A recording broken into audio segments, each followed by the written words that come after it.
Hi everybody and welcome to the Storage Review Lab. I'm Brian Beeler. Today we're working on something a little bit different, and it's not every day that we do an unboxing, and I don't really want to think of this as an unboxing video, but we will be technically opening a box, removing something from the box. I guess it's an unboxing video. That's okay though.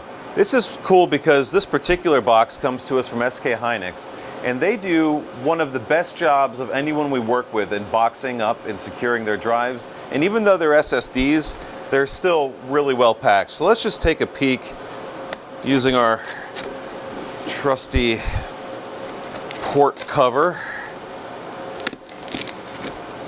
Let's see what's going on in here. It feels springy, so they've probably used a nice amount of air packing, which they have. Let's part with that. And then we get down to the good stuff. There's nothing that feels better than a box of flash that's a little bit heavy. And they've included another one of these great trays that holds the drives in it. It's not full, sadly, but it's full enough for what we're trying to do here.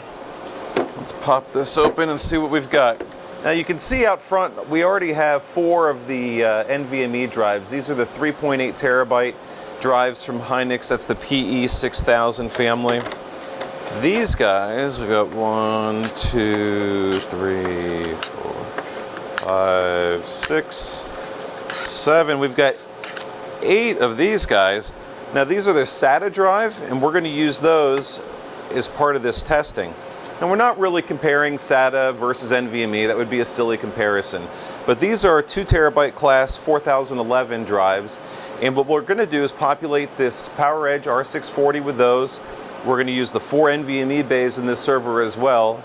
And we're going to do a little work for a software-defined angle, for high density, hyperscalers, for things like that where you want a lot of capacity, you want some performance. We're going to start to look at how to characterize that and come up with solutions from an architecture standpoint that are interesting for these high density, great storage footprint use cases.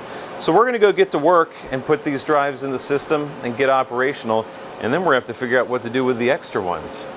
That's all for now. Make sure to hit that subscribe button so that you're always in tune with what we're doing here at Storage Review. Thanks.